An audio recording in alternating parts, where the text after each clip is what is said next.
নমস্কার। সমাজতত্ত্বের একমাত্র বাংলা ইউটিউব চ্যানেলে সবাইকে স্বাগত।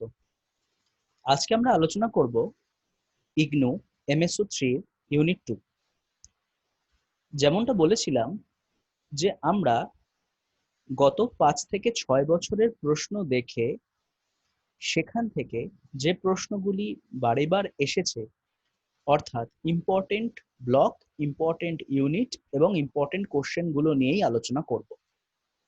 এক্ষেত্রে এমএসও 3 ইউনিট 2 এর ইম্পর্টেন্ট প্রশ্নগুলি হলো 2.3, 2.4, 2.5 এবং 2.6। 2.3 তে আছে সামাজিক পরিবর্তনের বিভিন্ন দৃষ্টিভঙ্গি। 2.4 এ আছে আধুনিকীকরণের ধারণা এবং বৈশিষ্ট্য। 2.5 এ আধুনিকীকরণের পরিপ্রেক্ষিত বা দৃষ্টিভঙ্গি এবং 2.6 এ সেই আধুনিকীকরণের বিভিন্ন সমালোচনা। তাহলে 2.3 থেকে শুরু করা যাক। এক্ষেত্রে বলে রাখি 2.3 দেখলেই তোমরা বুঝতে পারবে যে আসলে এগুলি আমাদের হয়ে গেছে। কিভাবে? কারণ ইউনিট 1 এ আমরা কি পড়েছিলাম? ইউনিট 1 এ আমরা পড়েছিলাম যে পরিবর্তনগুলি ক্লাসিক্যাল থিওরিস্টরা কিভাবে ব্যক্ত করেছেন। তার মধ্যে ছিল আমাদের August Comte, Morgan, Karl Marx, Parsons, Durkheim. August Comte পড়ার সময় আমরা বিবর্তনবাদ বা এভলিউশন কথাটি ব্যক্ত করেছিলাম। তাহলে যে সমস্ত থিওরিস্টরা বলেছেন যে আসলে সমাজে পরিবর্তন মানে কতগুলি স্টেজ, যে আমরা এক স্টেজ থেকে অন্য স্টেজে যাচ্ছি, এই যে ধারাটা সেটিই হলো আসলে পরিবর্তন, যাহা বিবর্তনের মাধ্যমে আসে, তারাই হলো এভলিউশনারি থিওরিস্টস এবং তাদের এই পার্সপেক্টিভটার নাম evolutionary perspective. Auguste Comte theological, metaphysical and positive স্টেজের কথা বলেছিলেন। মর্গ্যান বললেন স্যাভেজারি, বারবারিজম অ্যান্ড সিভিলাইজড, অর্থাৎ বিবর্তনের মাধ্যমে কিভাবে মানুষ তার আগের কম উন্নত স্টেজের থেকে পরবর্তী বেশি উন্নত স্টেজে উন্নীত হচ্ছে। তাহলে এটিই ছিল কিন্তু প্রকৃতপক্ষে এভলিউশনারি পার্সপেক্টিভ, যা আমরা অলরেডি ইউনিট 1 এ ডেসক্রিপটিভ ওয়েতে পড়ে ফেলেছি মর্গ্যান আর অগাস্ট কোট পড়ার সময়। সেটি আমরা মেসো 2 তে ইউনিট 2 তে এসে জানলাম যে আসলে সেটি ইভলিউশনারি পার্সপেক্টিভ। পরবর্তী হচ্ছে কনফ্লিক্ট পার্সপেক্টিভ। কার্ল মার্কসও আমরা পড়লাম। কি পড়লাম? Asiatic mode of production, ancient mode of production, feudal mode of production and capitalist mode of production. বলেছিলাম যে মোড অফ প্রোডাকশন বলতে কিন্তু তিনি আসলে অর্থনৈতিক উৎপাদনের কথা বলেছেন। কার্ল মার্কসই বলেছেন the history of all hitherto is the history of class struggle. তার মানে পুরো মানব জগতের ইতিহাসই হলো আসলে শ্রেণী সংগ্রামের ইতিহাস। তাহলে সংগ্রামের কথা বলেছেন। কনফ্লিক্ট মানে কিন্তু আসলে আমরা জানি দ্বন্দ্ব, বিরোধ। তাহলে যেই পার্সপেক্টিভ অনুযায়ী কোনো একটি সমাজ বর্তমান সমাজটির সাথে দ্বন্দ্বের মাধ্যমে পরবর্তী সমাজে উন্নীত হয়, সেটিকে আমরা বলি কনফ্লিক্ট পার্সপেক্টিভ। কার্ল মার্কস এটির কথা বলেছিলেন। তাই এই পার্সপেক্টিভটি হলো কনফ্লিক্ট পার্সপেক্টিভ, যার রচয়িতা হলেন কার্ল মার্কস। পরবর্তীকালে আমরা কোজার এবং ড্যারেনড্রফের নাম পাবো। তারাও আসলে এই একই কথা বলেছেন যে সমাজের আনইকুয়াল ডিস্ট্রিবিউশন অফ রিসোর্সেস, সমাজের এক্সপ্লয়টেশন, সমাজের বিচ্ছিন্নতা, মানে শ্রমিক শ্রেণীকে বিচ্ছিন্ন করে রাখা সমগ্র প্রোডাকশন থেকে, তাদেরকে অনেক বেশি অমানবিকভাবে খাটানো, অমানবিক পরিবেশে তাদেরকে দিয়ে কাজ করানো, এইগুলি যখন মানুষের ধৈর্যের সীমার বাইরে চলে যাবে, তখন মানুষ আন্দোলন করবে, বিপ্লব করবে, রক্তক্ষয়ী সংগ্রাম হবে তার ফলে সমাজে যে পরিবর্তন আসবে আসলে সেটাই হলো কনফ্লিক্ট পার্সপেক্টিভ। কার্ল মার্কস বলেছিলেন একটু পুরনো দিনের কথা। পরবর্তী ক্ষেত্রে ইন্ডাস্ট্রি যখন আরো গ্রোথ হবে তখন সেই রিসোর্সকে কেন্দ্র করে যে লড়াই হবে সেটির কথা বলেছিলেন ড্যারেন রফ। আসলে একই কথা, আমরা জানি যে থিওরি দিনে দিনে আপডেট হতে থাকে, তো এটিও কিন্তু ছিল ঠিক তাই। অর্থাৎ কনফ্লিক্ট পার্সপেক্টিভ আমাদের পুরোপুরি দেখালো এক সমাজ থেকে আরেক সমাজে যাওয়ার কথা, যেখানে কিনা তারা দ্বন্দ্বের মাধ্যমে এক সমাজ থেকে আরেক সমাজে যাচ্ছে। Next perspective is the structural functional perspective.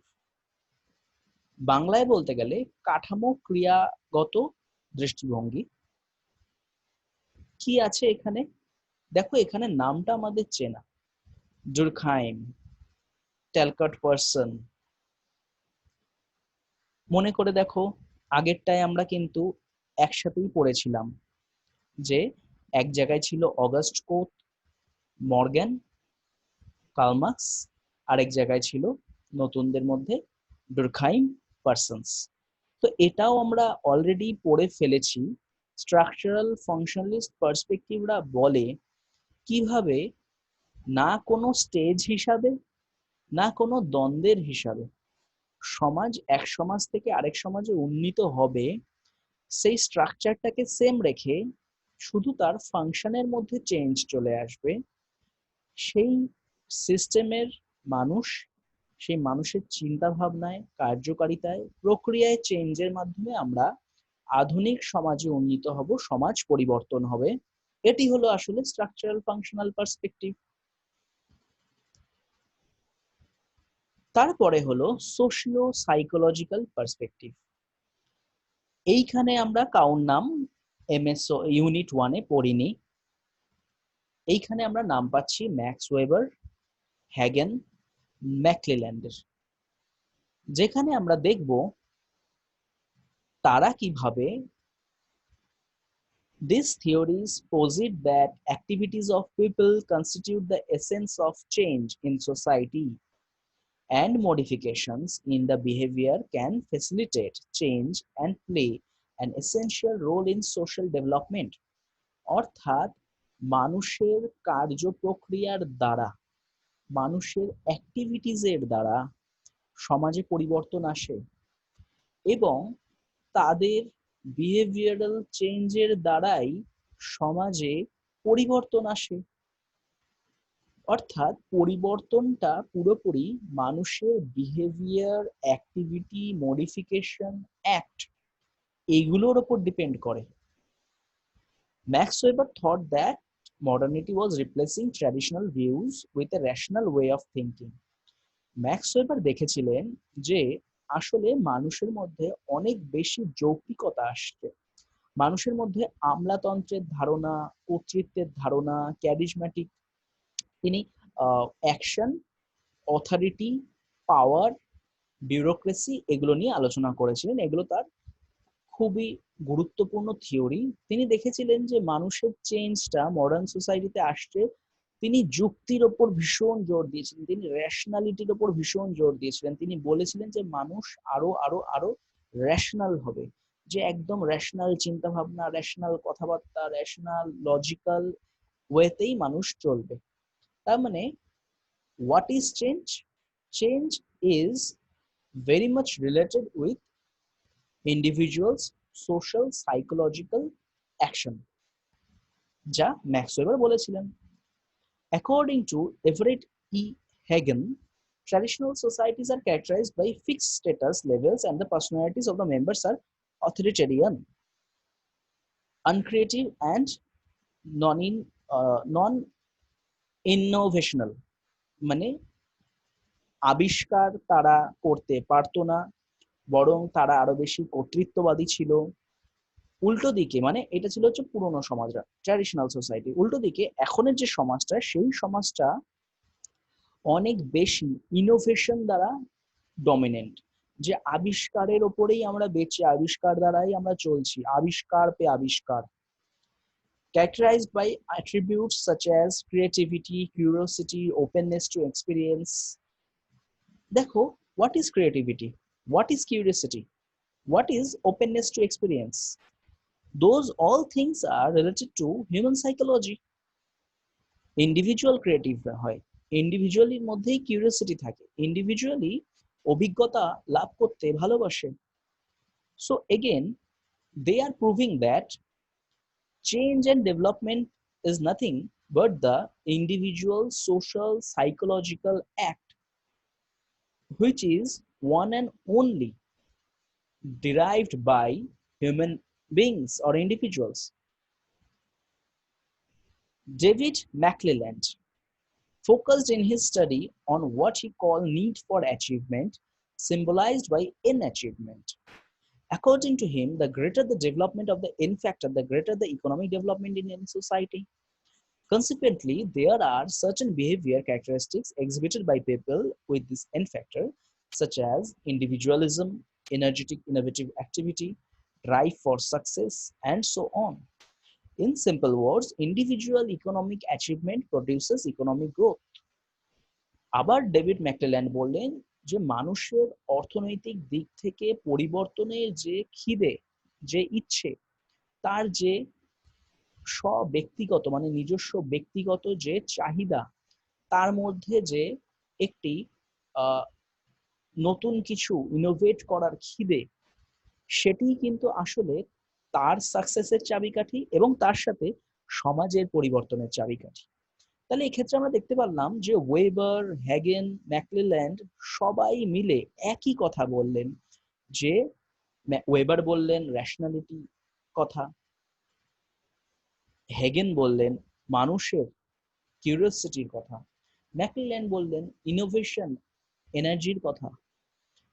অর্থাৎ চেঞ্জের আমরা বিভিন্ন পার্সপেক্টিভ দেখতে পেলাম। প্রথমটা ছিল এভলিউশনারি, যার মধ্যে পড়লাম মর্গান কোট। দ্বিতীয়টা ছিল কনফ্লিক্ট, সেখানে পেলাম কার্ল মার্কস, ড্যারেন্ডার অফ কোশার।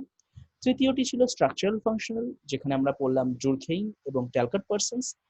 এবং চতুর্থ ছিল সোশ্যাল সাইকোলজিক্যাল, যেখানে আমরা পড়লাম max weber, Hagen and McClelland. এইবার আসছি আধুনিকতা কি। আধুনিকতা বা আধুনিকীকরণ, তার কনসেপ্ট অ্যান্ড ফিচার্স। এক্ষেত্রে আমরা ফিচার্সে দেখব অনেকগুলো, প্রায় ৮-১০টার মতো ফিচার্স রয়েছে, আমরা প্রত্যেকটা একটা একটা করে বুঝবো।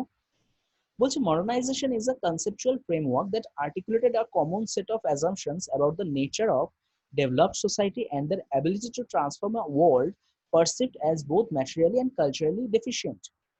Specifically, modernization theories posited a sharp distinction between the traditional and modern societies.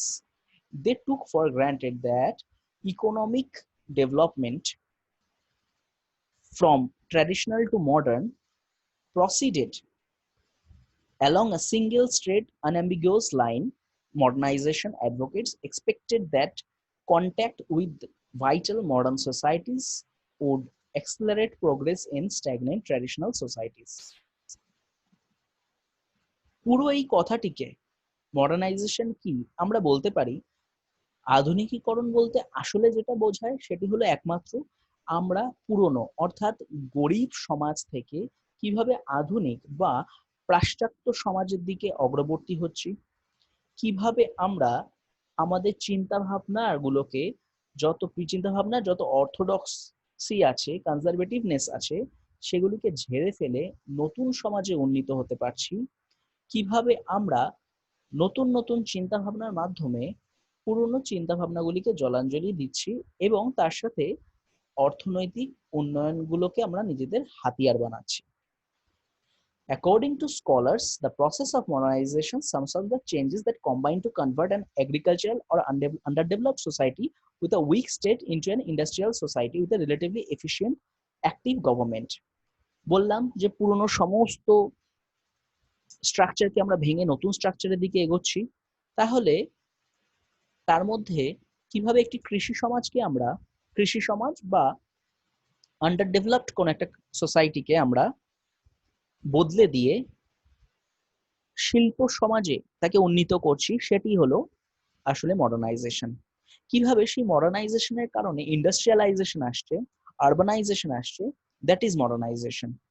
According to Wilbert Murray, modernization is a total transformation of a traditional or pre-modern society into the types of technology and associated social organization that characterizes the advanced, economically prosperous and relatively stable nations of the Western world.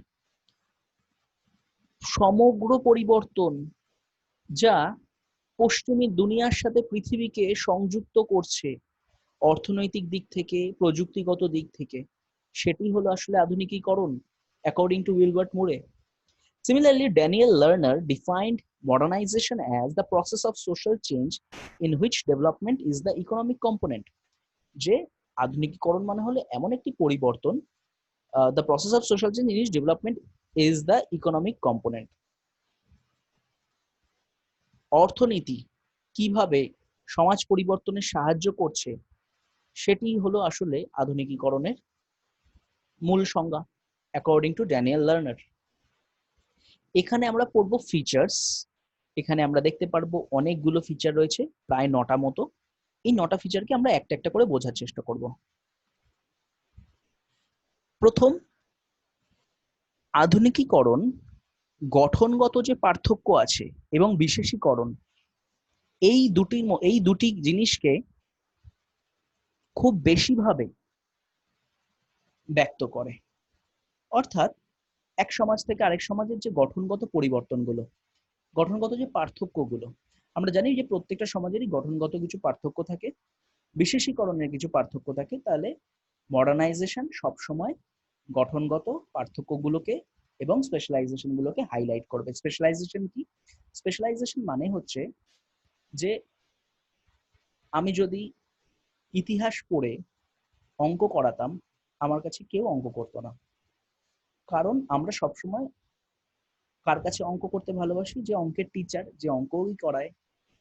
তাহলে এই যে আমরা অঙ্কের টিচারের কাছেই অঙ্ক করব, তার মানে দ্যাট ইজ স্পেশালাইজেশন। যে আমরা জানি আধুনিক সমাজে একটি মানুষ সমগ্র শিক্ষা আয়ত্ত লাভ করতে পারে না, সে একটি নির্দিষ্ট শিক্ষাই আয়ত্ত লাভ করে।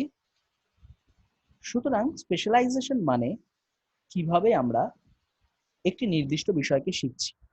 আধুনিকীকরণ বা মডার্ন সোসাইটির কিন্তু বৈশিষ্ট্যই এটা, যে সেটি আমাদেরকে বিশেষীকরণের প্রতি উদ্যোগী করে তোলে, এবং বিশেষীকরণই হলো মডার্নাইজ সোসাইটির একমাত্র উল্লেখযোগ্য বৈশিষ্ট্য, এবং তার সাথে গঠনগত পার্থক্য তো রয়েইছে।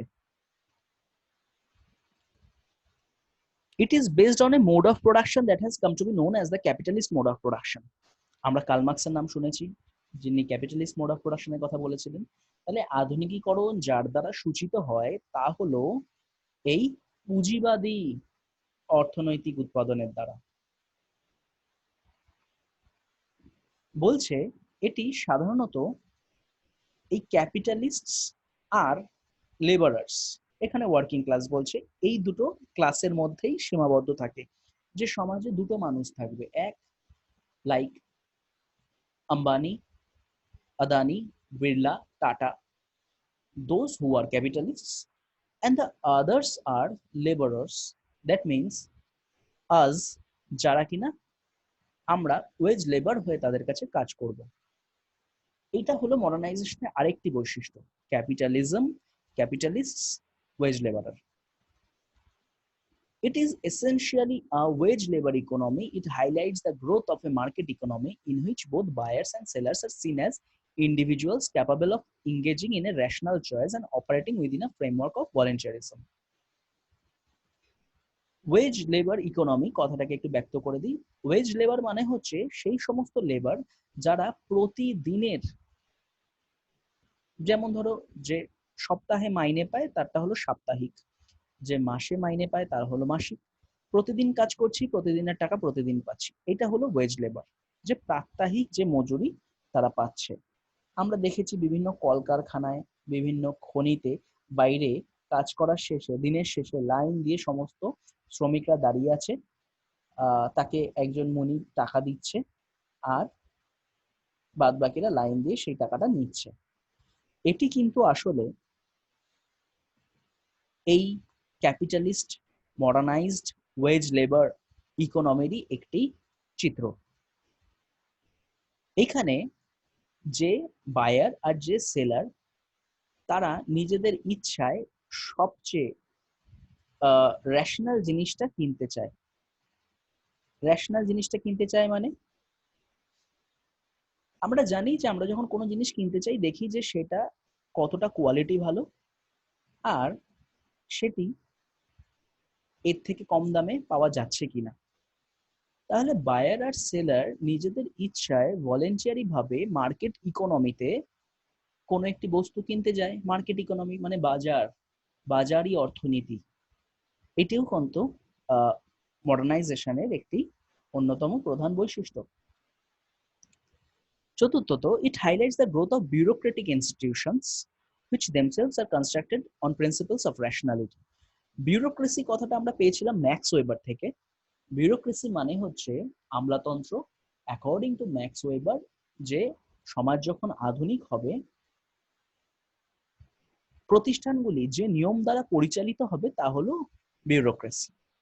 বিউরোক্রেসি হলো সম্পূর্ণ যুক্তির উপর ভিত্তি করে তৈরি একটি প্রতিষ্ঠান যেখানে কোনো কাজ যাতে খুব এফিশিয়েন্টলি হয় তার উপর জোর দেওয়া হয়।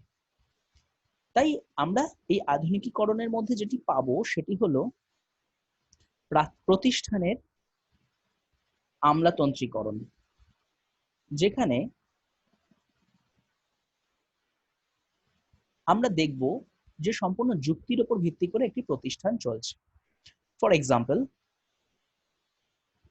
তুমি যদি চেকের মাধ্যমে কোনো টাকা তুলতে চাও, সেই চেকটা যদি অন্য কেউ সই করে হবে না, তোমারই সই লাগবে। অনেক সময় যদি অ্যামাউন্ট বেশি থাকে তোমাকে আবার ফোন করে ব্যাংক থেকে জানতে চাওয়া হয় যে এই চেকটাই কি আপনিই সই করেছেন। এই যে পুরো প্রসেস, একটা চেক দেওয়া, সই করা, জমা করা, টাকাটা তুলে নিয়ে আসা, এই পুরো প্রসেসগুলোই কিন্তু, আমি শুধু এই ব্যাংকের দিক থেকেই বললাম, এই প্রসেসগুলো কিন্তু এডুকেশন, গভর্নমেন্ট, ব্যাংকিং সিস্টেম সমস্ত ক্ষেত্রেই আছে। তাহলে কোনো একটি কাজ কত এফিশিয়েন্টলি হতে পারে সেই পুরো প্রসেসটি হলো আসলে আমলাতন্ত্র। আমরা জানি যে আমলা নিযুক্ত হয় ওয়েস্ট বেঙ্গল সিভিল সার্ভিস পরীক্ষার মাধ্যমে। আসলে তাদের কাজই এটা যে তারা কোনো একটি গভর্নমেন্ট প্রসিডিওরকে কতটা এফিশিয়েন্টলি করতে পারে। বিউরোক্রেসি আরেকটা উদাহরণ মডার্নাইজেশনের। It emphasizes the growth of a political system based on the principle of right as crystallized within the notion of state and mentioned through a set of constitutional principles. একটি রাজনৈতিক কাঠামো develop করে যেটি কিনা সংবিধান, articles, মানে একটি নির্দিষ্ট কাঠামো তৈরি হচ্ছে। কি কাঠামো? রাজনৈতিক কাঠামো। কিসের উপর ভিত্তি করে? সংবিধানের উপর ভিত্তি করে। এটি কিন্তু আধুনিক সমাজের বৈশিষ্ট্য। মনে করে দেখো, প্রাক আধুনিক সমাজে কিন্তু এগুলি ছিল না। দ্বিতীয়ত আসি, সিক্সথ যে পয়েন্টটা আছে সেখানে আমরা দেখতে পাচ্ছি the powers of the state are absolute and there is a democratic process based on the principle of political representation and adult franchise. পঞ্চমটায় আমরা দেখলাম যে একটা রাষ্ট্রের কাঠামো তৈরি হবে, যে রাষ্ট্রের কাঠামোয় সংবিধান থাকবে, সেই সংবিধান দ্বারা সবাই পরিচালিত হবে।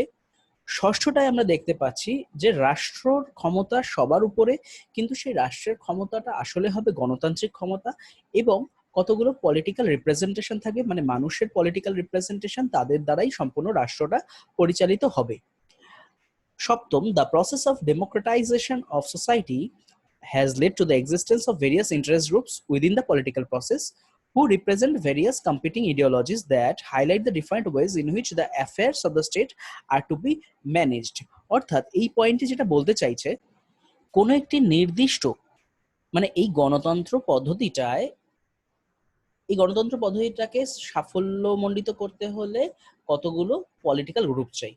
পলিটিক্যাল গ্রুপ মানে একটা রাজনৈতিক প্রক্রিয়া, রাজনৈতিক সংগঠন, যেই রাজনৈতিক সংগঠনগুলো অনেকগুলি ইন্টারেস্ট গ্রুপের দ্বারা পরিচালিত হবে। ইন্টারেস্ট গ্রুপ মানে কি? ইন্টারেস্ট গ্রুপ মানে হচ্ছে যারা নিজস্ব স্বার্থ সিদ্ধির জন্য চালিত হয় এবং একটি রাজনৈতিক দলকে চালনা করে। ফর এক্সাম্পল, আমরা বলতে পারি যে কোনো একটি রাজ্যে একটি সংখ্যালঘু সম্প্রদায়, সেই সংখ্যালঘু সম্প্রদায়টা দেখছে যে তাদের যথেষ্ট পরিমাণে আহ, জনসংখ্যা তাদের মধ্যে রয়েছে, যাদের যথেষ্ট পরিমাণে জনসংখ্যা মানে যে সেই নির্দিষ্ট জাতির মানুষজন অনেক আছে। তো তারা ক্ষমতায় যে রাজনৈতিক দল আছে তাদেরকে বলবে যে আপনারা আমাদের দাবি পূরণ করুন, তাহলে আমরা ভোট দেব। তাহলে এই যে পলিটিক্যাল স্ট্রাকচার, পলিটিক্যাল প্রসেস এবং তার আন্ডারে various interest groups and their ideologies, যার দ্বারা পুরো স্টেটের ইডিওলজি বা স্টেটের ইন্টারেস্টটা পরিচালিত হচ্ছে, এগুলোও কিন্তু মডার্নাইজেশনের উদাহরণ। অষ্টম হচ্ছে যে ব্যক্তিত্বের গঠনের উপর জোর দেবে, ব্যক্তির উপর জোর দেবে, ব্যক্তিকে গুরুত্ব দেবে। when in the individual and individual rights are seen as being at the center, যে মানুষের অধিকার, গণতান্ত্রিক অধিকার, ব্যক্তির অধিকার, তার সামাজিক, রাজনৈতিক, অর্থনৈতিক উন্নতি, এইগুলোর উপর জোর দেবে। Finally, the modernization process also emphasize the idea of social progress, and through the process of democratization it is possible for societies to achieve higher levels of individual and social emancipation. অর্থাৎ আধুনিকীকরণের যে পদ্ধতিটি, সেটি আসলে social প্রগ্রেসেরই বা গণতন্ত্রীকরণ তারই একটি উল্লেখযোগ্য প্রক্রিয়া, যার দ্বারা সমস্ত কিছু সম্ভব হয়। অর্থাৎ যে ব্যক্তির যে অধিকার সেটিকে আরো উঁচুভাবে পাওয়ার জন্য, মানে আরো বৃহৎ অর্থে পাওয়ার জন্য, অ্যাচিভ করার জন্য যে প্রসেসটা, সেটাই হচ্ছে মডার্নাইজেশন। এই মডার্নাইজেশনের মধ্যেই আমরা এতগুলো স্ট্রাকচার খুঁজে পেলাম। তাহলে বুঝতে পারলাম যে মডার্নাইজেশনের বৈশিষ্ট্য কি ছিল। এইবার আমরা আসছি আরেকটি বৃহৎ জিনিসে, সেটি হলো পার্সপেক্টিভ অন মডার্নাইজেশন। এবার পার্সপেক্টিভ অফ মডার্নাইজেশন কি, যে ঠিক যেরকম আমরা বললাম যে চেঞ্জের বিভিন্ন পার্সপেক্টিভ, এটাও সেরকম মডার্নাইজেশনের বিভিন্ন perspective.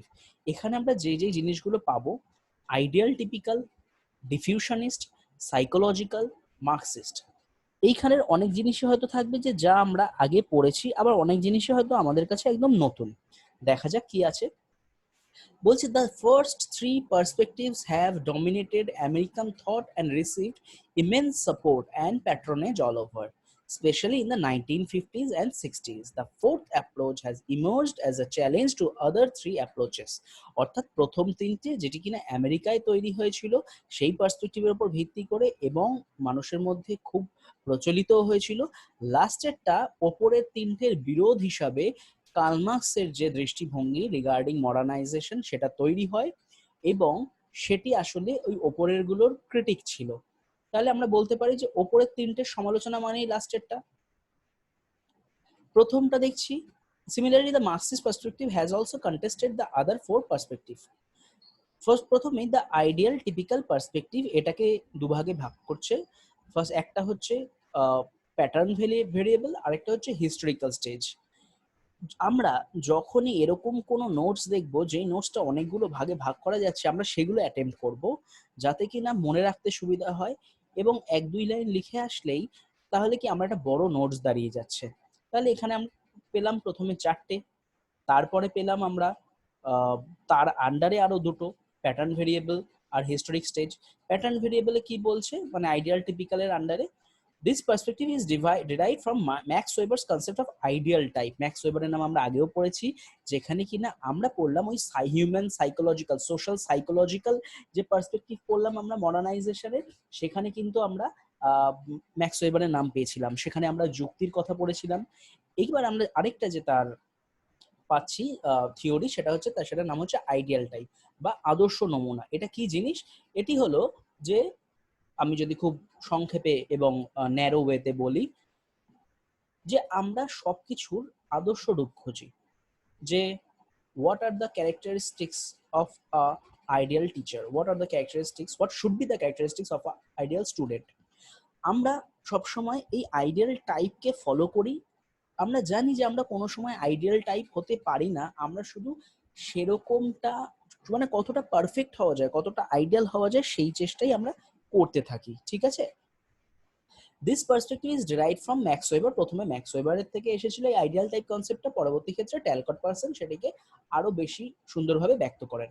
According to this perspective, characteristics of development and under development must be identified and Then programs and schemes of development should be made whereby underdevelopment countries discard the pattern variables of underdevelopment and adopt those of development. এক্ষেত্রে বুঝে নিতে হবে আমাদের, মনে হতেই পারে যে বিষয়টা শক্ত হচ্ছে, আসলে তা না, বিষয়টি আসলে খুবই সহজ এবং সরল।